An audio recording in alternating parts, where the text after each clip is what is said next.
आज आपण अशा एका खेळाडूची गोष्ट जाणून घेऊया जिच्या नावानं बॅडमिंटन कोर्टवर प्रतिस्पर्धी सुद्धा एकदा विचार करतात आणि जिच्या प्रत्येक विजयाने करोडो भारतीयांचा ऊर अभिमानाने भरून येतो. हो, आपण बोलतोय पी.व्ही. सिंधूच्या प्रेरणादायी प्रवासाबद्दल. तर मग आपण तिच्या प्रवासाचे वेगवेगळे टप्पे पाहणार आहोत. म्हणजे ती यशाचं प्रतीक कशी बनली, तिची एक शटलर म्हणून जडणघडण कशी झाली, मग तिने रँकिंगमध्ये कशी झेप घेतली आणि जागतिक स्तरावर मिळवलेले विजय, अर्थात तिच्या चॅम्पियन मानसिकतेबद्दलही बोलूया. आणि शेवटी तिचा वारसा काय आहे हे समजून घेऊया. तर सुरुवात करूया. पी.व्ही. सिंधूला आज बॅडमिंटनमधली एक लेजंड का मानलं जातं?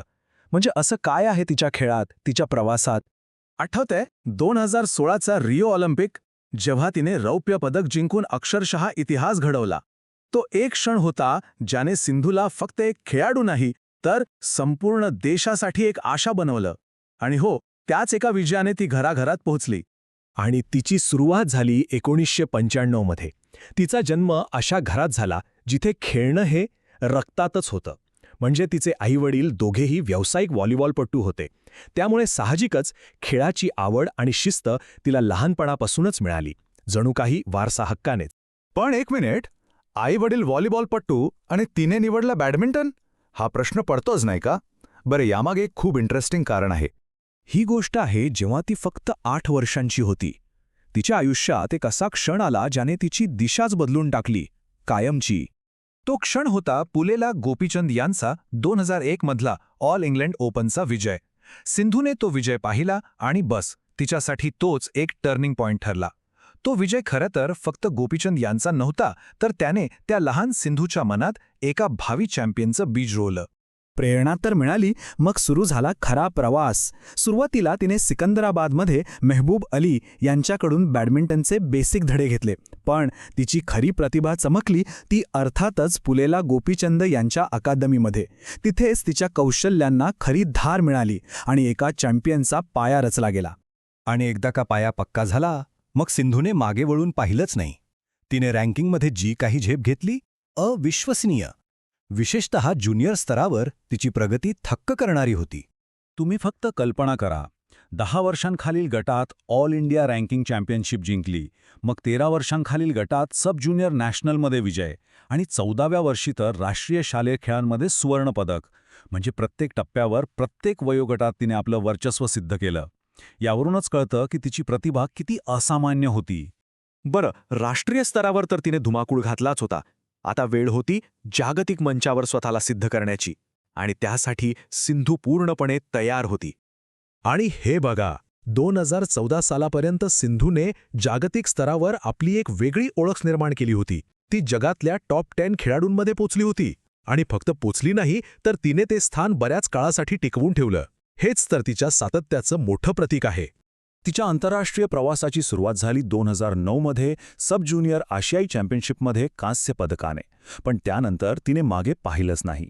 2013 मध्ये पहिलं ग्रँड प्रिक्स गोल्ड टायटल जिंकलं, मग 2014 मध्ये तर कमालच केली.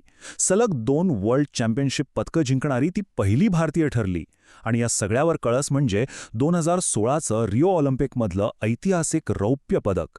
हा प्रवास एका उदयोन्मुख खेळाडूपासून ते जागतिक शक्ती बनण्यापर्यंतचा खरोखरच अविश्वसनीय आहे. पदकं, विजेतेपदं हे सगळं तर आहेच, पण ही फक्त अर्धी गोष्ट झाली. खरी गोष्ट तर दडलेली आहे तिच्या मानसिकतेत. एका चॅम्पियनची मानसिकता नक्की असते तरी कशी? हा प्रश्न महत्त्वाचा आहे की सततच्या जय-पराजयाच्या चक्रात स्वतःला मोटिवेटेड कसं ठेवायचं. म्हणजे टॉपवर पोहोचल्यानंतर तिथे टिकून राहण्यासाठी जी मानसिक ताकद लागते ती येते कुठून? चला हेच समजून घेऊया. यावर सिंधूचं उत्तर अगदी स्पष्ट आहे. तिच्यासाठी पराभव म्हणजे शेवट नाही, तर एक नवी संधी. ती स्वतः म्हणते की तुम्ही हरलात तर त्यातून बाहेर पडा, चुका ओळखून जास्त प्रॅक्टिस करा.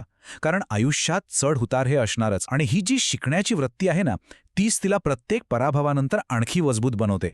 आणि या मानसिकतेमागे एक भक्कम आधार होता तिच्या पालकांचा.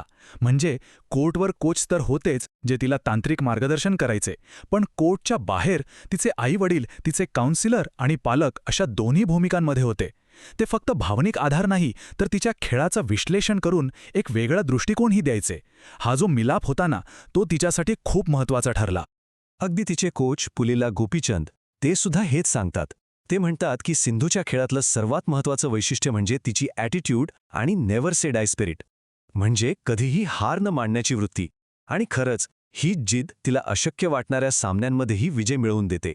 तर मग ह्या सगळ्या प्रवासाचा परिणाम काय, तिचा वारसा काय आहे? चला आता तिच्या कारकिर्दीचा जो एक चिरस्थायी प्रभाव आहे आणि तिला मिळालेले राष्ट्रीय सन्मान आहेत त्यावर एक नजर टाकूया. हे बघा, अर्जुन पुरस्कार 2015 मध्ये पद्मश्री आणि राजीव गांधी खेळ रत्न पुरस्कार. हे फक्त पुरस्कार नाहीत, हे तिच्या खेळाला मिळालेली दाद नाही, तर देशासाठी तिने जे काही केलंय त्या योगदानाचा हा गौरव आहे. या सन्मानांमुळेच ती आज फक्त एक खेळाडू नाही, तर एक राष्ट्रीय प्रतीक, एक आयकॉन बनली आहे. म्हणजेच पी.व्ही. सिंधूची कहाणी फक्त पदकांची किंवा ट्रॉफींची नाहीये. ही कहाणी आहे प्रतिभेची, प्रचंड मेहनतीची आणि कधीही न डगमगणाऱ्या आत्मविश्वासाची. तिचा प्रवास आपल्याला दाखवून देतो की एक चॅम्पियन कसा घडतो आणि शेवटी हाच प्रश्न उरतो की यशाचं असं प्रतीक बनण्यासाठी खरं तर काय लागतं.